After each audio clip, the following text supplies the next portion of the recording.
Greetings YouTube, Miss One here. Welcome to my channel. We're on chapter 8, part 2. Tyrone talks about me ending his and my relationship. The harder I try to open up to you, it is always something else I am not doing. How can I be perfect? No man is. And I truly refuse to play the role as if I am. You gotta understand I am very busy in this place trying to keep food in my mouth and soap on my body. I don't have nobody but me. I love you, Christine, to death, but you just don't understand my everyday struggles, and talking to you about it will only worry you more. I understand you have a life and kids to support, and by no means will you allow anybody to come between that. So all I can do is my part and love you and take care of myself. Every time you write me, it's always a question as to whether I'm playing games. Christine, there is no room for games in my life. If I wouldn't have had $50 cash on me the other day, God only knows what would have happened. And because you feel I'm playing games, you're going to straight up lie to me? You don't want to marry me because you think you will be unfaithful. You got me so shook up. I see a lady that I fell in love with, and now you're starting to play games.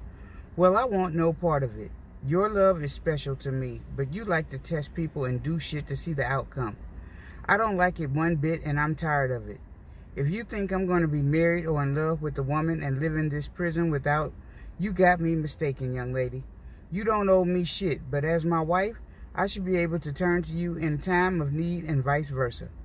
Tell the kids I said hello and your sister, unless you have talked so bad about me that my name hurts their ears. Now, Christine, don't be crying. You know that I love you with no doubt, so stop tripping. I was mad. That's why I haven't wrote you, but I miss my baby. Lawrence talks about my relationship with Tyrone. Christine, are you saying that you actually made a mistake with falling in love with Tyrone? Or have you confused love with loneliness and hearing beautiful words you desire hearing on this worthless paper? You see, I'm not intrigued with mere words. It's a person's actions that captivate me. That's the difference between you and me. Marquise talks about being my pen pal. When you first touched me, I liked your flow. Your word game conversation was definitely on a level I had not been on in a long time. All the other responses I got from that ad were, I want to sex you up type of responses. With all the men out there, I did not believe that there were that many sexually deprived females. Your letter was different and refreshing.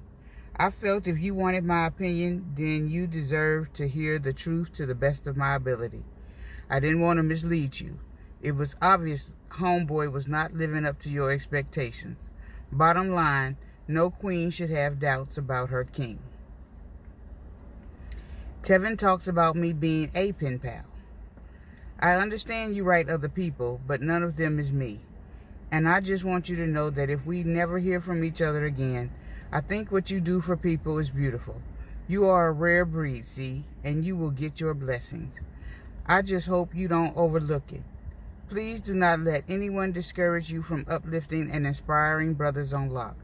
If no one ever told you, you are a very special woman, and your gift from God will surely be grand indeed. I appreciate the fact that you took the time to write me without knowing me well enough. I don't think either one of us had anything to do with what has transpired. Darnell talks about me being a pen pal. And yeah, baby, I ain't tripping on you writing them other dudes, because I know sooner or later it's going to be me and you. I'm going to have all your attention. But to be honest, I do get a little jealous, but I can't trip because you were writing them before I met you. All I can do is hope one day you will be all mine. And I was digging what you were saying about your man being your daddy on this earth. That kind of had me wired up. I have no problem with you calling me daddy. Edward talks about his and my friendship. Diamond, from the first letter that you wrote, I knew that our friendship would be special, just as I am sure that the caterpillar will one day become a beautiful butterfly. I believe that our friendship is blessed by God. It is a union of two spirits destined for happiness. And I can't lie, you are quickly becoming a star in my life, which brings me light in this dark place and warmth when I need it. You offer me the promise of renewal, the day of living, the peace of mind which comes from sharing and caring, and that shoulder to lean on in times of stress. You are my swallow from Capistrano, my precious butterfly. I will cherish our friendship forever. You have the beauty of Venus, the wisdom of Athena, and the poise and stature of Juno. I must be one of the luckiest men on this earth. Marquise reveals how he pays attention to a woman's needs. When she talks, I listen. That simple. Getting a woman's panties is not the hard part with most women. The hard part is pleasing her. While some are simple, most aren't. And you women are not that different from us men. Y'all like variety. So that is what I do best. I make sure she is never bored. I have a pretty good imagination in all aspects of the relationship. Unfortunately, I have not found a woman to match my creative imagination. Darnell answers, how can an inmate show his woman love without money? Christine, the most he can do is write and tell you things that will make you smile. It's probably a lot of magic that has been done through pen and paper. You remember when you were a kid and you wrote the I love you, do you love me letter? How happy you were when you got a reply? A lot can catch your eyes to if he loves you. I probably made no sense with what I just said. I ain't gonna lie, Christine. You got my nose wide open and I cut for you so much. I know I overdo it sometimes, but little by little, day by day, you are starting to stay on my mind. You make me feel like I'm on Prozac or something. Darnell talks about how some men are doing their time and women guards. I never had a relationship or anything with them guards, mama. They like watching men jack off and I ain't with that. They call it fading. If a guy asks, does a guard fade, it means does she like to watch? All of them do it. They try to write you a ticket to make others think they ain't with it. Every day a female guard might see 60 dicks. She may fuck up the count trying to fade and count at the same time. She will count you, your celly, and your dick. That's just how niggas doing their time. But I done been there and done that. I can't take any chances on these bitches in here. These nasty bitches are no good. I used to mess around like that until I got rolled up a couple of times. These nasty hoes ain't gonna keep me in the penitentiary. A jack case would fuck up my parole. You got some guys in here out of control with it.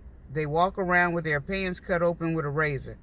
They will pull their shit out whenever there is a female officer. That's the reason why some of them work here. They know some of these niggas freakier than a frog, and they freaky themselves. I gotta get some air in here. I'm getting hot.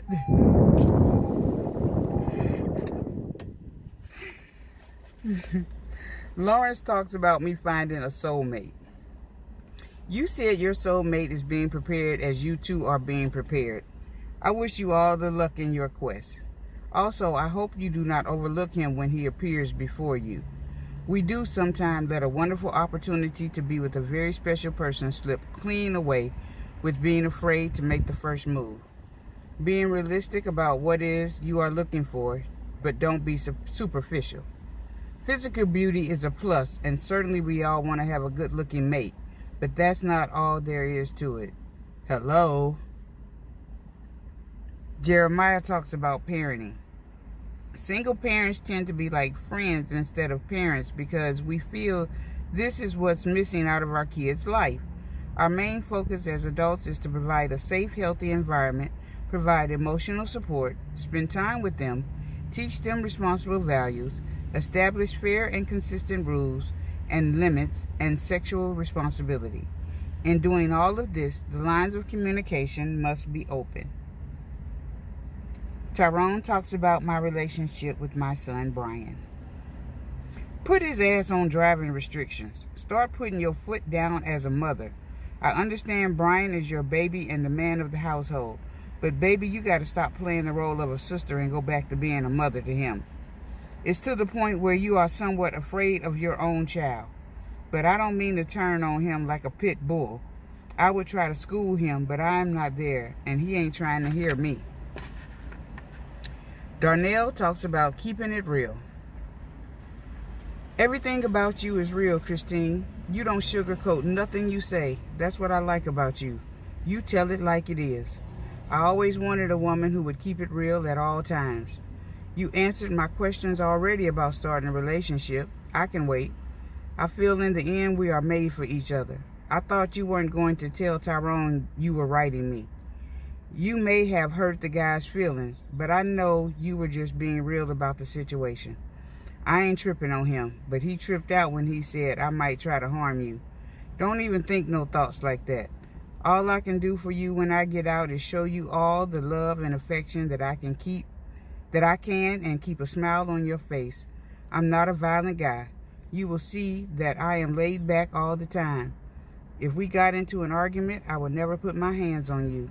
If I see something getting out of hand, I will walk away. Then I'll come back with something to put a smile on your face to break the ice. All right, that's my time, and that's the end of chapter 8.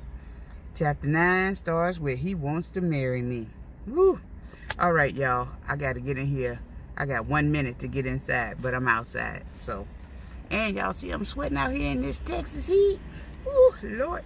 Okay, but I'm glad my phone ain't mess up on me, or I ain't drop it, or it ain't ring, or I forgot to put the do not disturb sign on, but I'm glad I got done. Praise God. All right, smooches, y'all. See you in chapter 9.